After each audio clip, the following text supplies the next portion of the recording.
हुकुम खमा गणिसा, मैं मानू राठौड़। मेरे चैनल पे आपका बहुत बहुत स्वागत है। आज हम कैरी के रस के बारे में बात करेंगे। गर्मियों का मौसम हो और खट्टा मीठा कैरी का रस पीने का आनंद ही कुछ और होता है, लेकिन थोड़ी सी लापरवाही के चलते गर्मी से लू लग जाती है। इससे भी हम किस तरीके से बचेंगे, इस मुद्दे पर भी आज हम बात करेंगे। उम्मीद करती हूँ आपको इस तरीके का रस बनाना आता होगा।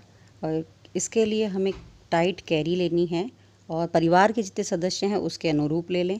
आप इसको इस तरीके से चूल्हे पे या फिर गैस पे गरम कर सकते हैं। चूल्हे पे हम गरम करेंगे तो उस पर थोड़ी सी राख लग जाती है। दोनों स्थिति में देखने में कैरी कुछ इस तरीके की लगती है। ये कैरी पकाने का एक बेस्ट तरीका है। चूल्हे पे पकाना जो है वो बिल्कुल बेस्ट तरीका है। यदि आपको आता है और आपके घर पे इस तरीके का साधन है, सुविधा है, तो पहले आप इसी फॉर्म में कैरी को पकाएं। उसके बाद इसको आप ठंडा हो जाने दीजिए और ऊपर का छिलका हटा दीजिए। इससे क्या है, उसका रंग जो है वो ख़राब नहीं होगा। और इस तरीके से हमने उसका सारा जो है रस निकाल लिया, छिलका और गुठली हटा दी है। जितना हमें मीठा चाहिए है उतना हमने इसमें मीठा मिला लेंगे। मैंने करीबन एक कैरी के लिए 10 चम्मच बूरा खांड ली है। बेस्ट होता है बूरा खांड या चीनी लेना। ये बिना मिक्सी में ग्राइंड किया हुआ है। इस तरीके का सबसे पहले बनता है। दूसरी और आसान विधि से पकाने के लिए आप कैरी को कुकर में या फिर बर्तन में पका सकते हैं। दोनों स्थिति में आप इसको नरम होने तक पकाएंगे। 2 सीटी चाहिए होती है। उबलने पर कैरी कुछ इस तरीके की देखने में लग जाती है और फिर ठंडा होने पर आप इसका छिलका और गुठली जो है निकाल लीजिए और बाकी बीच का जो गुदा है उसको आप अलग कर लीजिए। इसके बाद ही आप इसको बिना मिक्सी के भी ग्राइंड कर सकते हैं। और वही सिंपल है। ये 8 से 10 चम्मच जो है वो हमें मीठा जितना चाहिए उतनी चीनी ऐड करेंगे हम इसमें। पहला जो तरीका है वो सिंपल रेशे वाला होता है और ये दूसरा जो तरीका है हम बिना मिक्सी के यदि हम इसमें कर रहे हैं तो हम इसको छलनी से छान सकते हैं। इसमें धागे ऊपर रह जाते हैं। जूस देखने में कुछ ऐसा लगता है। इसी का जो दूसरा तरीका है उसमें हमने इस तरीके से निकाल लिया है इसका रस और इसमें हम स्वाद अनुसार चीनी मिला लेंगे और इसको हम मिक्सर जो ग्राइंडर है उसमें हम इसको ग्राइंड कर लेंगे और इसमें हम बर्फ़ ऐड कर लेंगे। तीसरा जो तरीका है उसके लिए हमने रस निकाल लिया है और इसके लिए हमने काली मिर्ची ली है पाउडर, काला नमक लिया है और टेस्ट के अकॉर्डिंग हम इसमें बर्फ़ डाल देंगे। काली मिर्ची और काला नमक हम इसके अंदर मिला देंगे। देसी फ्रूटी जैसा स्वाद आता है मार्केट में जो मिलती है। ये स्वाद फाइनली बिल्कुल स्वस्थ व्यक्तियों के लिए है जो सिर्फ गर्मी से बचना चाहते हैं और उन्हें लू नहीं लगी है, लू से पीड़ित नहीं हैं। इन लोगों के लिए है ये काली मिर्ची और काले नमक का पानी। खट्टा मीठा टेस्टी, ये बहुत ही अच्छा लगता है। कोई भी केमिकल मिला के साल भर स्टोर ना करें। गर्मी का मौसम शुरू होने के बाद से नित्य प्रति हमें कैरी ज़रूर खानी चाहिए, चाहे कैरी की लौंजी है, चाहे कैरी की सब्जी है। और ये एक बहुत ही टेस्टी और हेल्थी जो है ड्रिंक बन जाता है। इस रूप में भी आप कैरी को ले सकते हैं। मैंने कैरी की सब्जी में कैरी की सभी विशेषताएं बताई हैं। मैं उस वीडियो का लिंक आपको आई बटन पे दे दूँगी। यदि आपने नहीं देखा है तो आप उसे देख लें। पूरी तरह से स्वस्थ रहने के लिए कैरी को आप डेली रूटीन अपनी लाइफ में मिलाएं। जब तक गर्मी का मौसम रहता है अपने आप को पूरी तरह से स्वस्थ रखने के लिए इस तरीके से अपनाएं। इस वीडियो में मैं उससे संबंधित आपको बाकी कुछ नहीं बता रही हूँ। लू से बचने का आपको तरीका बता रही हूँ। आप किसी भी प्रकार की मेडिसिन ले लीजिए, नहीं ठीक हो सकते हैं। लू से जो पीड़ित व्यक्ति होगा उस व्यक्ति को इस तरीके का रस बना के जो सबसे पहले बताया है उसे बनाइए। काली मिर्ची काली नमक वाला ना दीजिएगा। और सबसे पहले सिर्फ 1 जो टीस्पून है वो आप रस उनके मुंह में दीजिए और 10 से 15 मिनट बाद आप देखिए कि यदि उनको कोई किसी भी प्रकार से वॉमिट वगैरह कुछ नहीं हो रहा है, उसके बाद आप फिर उन्हें 2 चम्मच दीजिए। और इस तरीके से करके आप उन्हें एक कैरी जो है वो आधे घंटे या 1 घंटे के अंदर अंदर दे दीजिए। इसका रस आप उसमें ज़्यादा पतला ना करें। जितना गाढ़ा जो है आप फॉर्म के अंदर कैरी शरीर में भेजेंगे उतना जल्दी व्यक्ति ठीक हो जाता है। और पूरा दिन जो है 1 दिन 2 दिन 3 दिन तक लगातार कैरी जो है वो दीजिए। वैसे 1 चम्मच रस लेने के बाद ही उस व्यक्ति को यदि वो लू से पीड़ित है तो उसको ठीक लगने लगता है।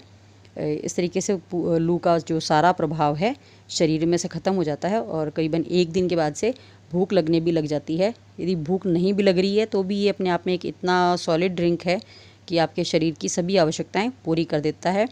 और यदि आप स्वस्थ हैं बिल्कुल, फिर आप पी रहे हैं, तो आप फिर 1 कैरी लेकर के आप करीबन 1 लीटर पानी के अंदर इसका लिक्विड जो है शरबत जैसा बना सकते हैं और उसे पी सकते हैं। तो शरीर में पानी की मात्रा भी पूरी हो जाती है।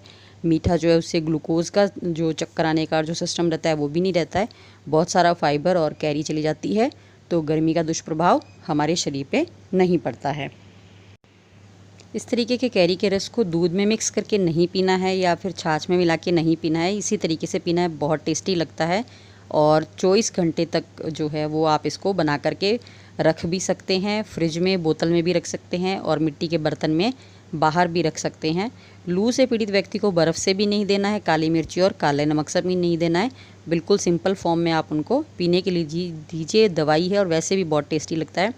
घर पे मेहमान आते हैं तो हम इसको बना के रख सकते हैं, ग्लास भर के दे सकते हैं। और परिवार के सदस्य भी बाहर से आते हैं या घर पे होते हैं तो डेली रूटीन हम उनको 1-1 ग्लास जो है वो दे सकते हैं। मार्केट में मिलने वाले किसी भी प्रकार के जूस को इसके साथ मिला करके नहीं पीना है। पीड़ित व्यक्ति को तो बर्फ़ भी नहीं देनी है। गर्मी से होने वाले दुष्प्रभावों के बारे में मैं 2-3 यहाँ पे बताती हूँ जो मैं वहाँ बता नहीं पाई थी। एक तो है कि वैसे तो पैदा होते हैं उसी दिन से गर्मी को फेस करते हैं हम लोग, लेकिन जब से गर्मी का दुष्प्रभाव हमारे शरीर पे आने लगता है, किसी साल घमौरियाँ, किसी साल किसी न किसी प्रकार की, जब गर्मी के मौसम में समस्या शरीर पे आने लगती है और सर्दी में आप ठीक हो जाते हैं, तो समझ जाइए कि गर्मी का इफ़ेक्ट आपकी बॉडी के ऊपर आने लग गया है। तो ऐसी स्थिति में 1 से 2 साल बाद की गर्मी का इफ़ेक्ट ये आता है कि लेफ़्ट साइड के जो दांत है उसमें स्पेशली जाड़ में दर्द होना शुरू हो जाता है और उसी साइड के सर में भी दर्द होना शुरू हो जाता है। ये सब खून जो है वो ख़राब होने का या खून के अंदर गर्मी का इफ़ेक्ट होता है, उससे ठीक करने का रास्ता है। सेकंड जो है, गर्मी के कारण त्वचा का रंग जो काला हो जाता है उसके लिए भी ये बहुत ठीक है।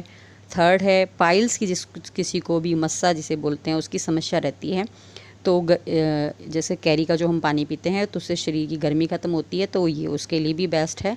और फोर्थ जो टॉपिक है वो, हर व्यक्ति के शरीर में कैंसर जो है उसकी सेल्स होती हैं, तो किसी 1% तक कैंसर की सेल जो है वो गर्मी के कारण भी बढ़ती है, तो इसका भी इफ़ेक्ट यहाँ पे आता है। यदि आप गर्म इलाके में रहते हैं, बाहर से आए हैं, गर्म इलाके में आके रहने लग गए हैं, तो आपको अपने आप को, आपका जो शरीर है उसे बिल्कुल एसी कूलर जैसा ठंडा करने का ये बेस्ट सिस्टम है। डायरेक्ट सनलाइट में यहाँ पे भी मैं फिर भी बताती हूँ कि मत जाइए, या आप जहाँ पे भी हैं दोपहर के समय में बिल्कुल वहीं पे रहिए। सरकार के ऐसे बहुत सारे कर्मचारी हैं जिन्हें बाहर धूप में काम करना पड़ता है, आम व्यक्ति भी हैं तो वो जिन्हें डायरेक्ट सनलाइट के ऊपर रहना पड़ता है, तो उन सबको अपने डेली रूटीन भोजन के रूप में कैरी का जो है रस लेना चाहिए। पुलिस विभाग में भी हैं ऐसे सभी कर्मचारी और आम व्यक्ति भी हैं जो दुकानें वगैरह करके बैठे हैं, तो उनको भी डायरेक्ट धूप है वो फेस करनी पड़ती है। तो इस बीच आप सफ़र ना करें, कोशिश कीजिए 5 बजे के बाद करें और सुबह भी 10-11 बजे के बाद आप रोड पे कम से कम निकलें। और सेकंड, आप कैरी जो है वो गर्मी में घर परिवार पे जो रह रहे हैं उनको भी दीजिए और बुज़ुर्गों को तो आप स्पेशली दीजिए क्योंकि उन्हें भूख नहीं लगती है।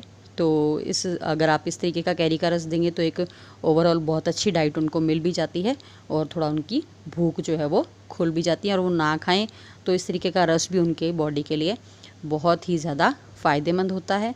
तो इस तरीके का रस पहले ही पीते रहिए ताकि आप लू के प्रभाव से प्रभावित ना हो, और यदि लू से प्रभावित होते हैं तो आप इस तरीके का कैरी का जूस पीजिए। उम्मीद करती हूँ आपको मेरी ये जानकारी अच्छी लगी होगी। इसी के साथ ही लेते हैं आपसे विदा। आपका दिन और रात शुभ हो, मंगलमय हो, आज के आनंद की जय हो। मिलते हैं हुकुम आपसे एक नेक्स्ट वीडियो में नेक्स्ट टॉपिक के साथ। तब तक के लिए मानू राठौड़ की तरफ से खमा गणिसा।